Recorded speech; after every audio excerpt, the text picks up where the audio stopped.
I know you've been following this throughout the day. So counting polls have now closed, well polls have now closed, and they are going to begin counting in just half an hour or so. They are going to begin by counting any of the postal ballots. Then they are going to move to the ballots that have been cast today. Now, as you rightly pointed out, there are 38 candidates that are all vying for president, and so it's a lot of potential people who want to be presidential, and that means it's just going to take a lot longer to be counting those ballots. What they do here in terms of how the system works is that you select your first choice of who you would like to see president, and then you move to your second and third choice, and because of just how many people are running in, how many candidates there is a sense that it's actually going to have to go to people's second and third choices, which means that the accounting processing is going to take a while. So we are now expecting results until sometime on Sunday, so not expecting results until sometime on Sunday, but when it comes to the results, this is being seen an election to overcome that economic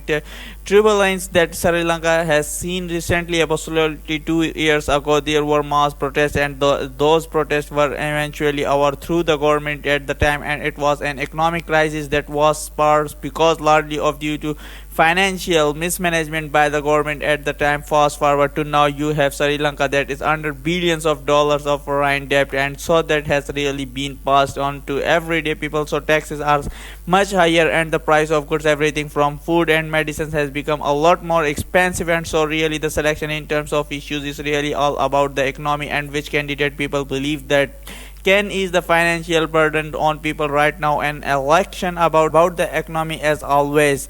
Thank you so much throughout the day, and obviously tomorrow when the election results come in. Now let's thank you.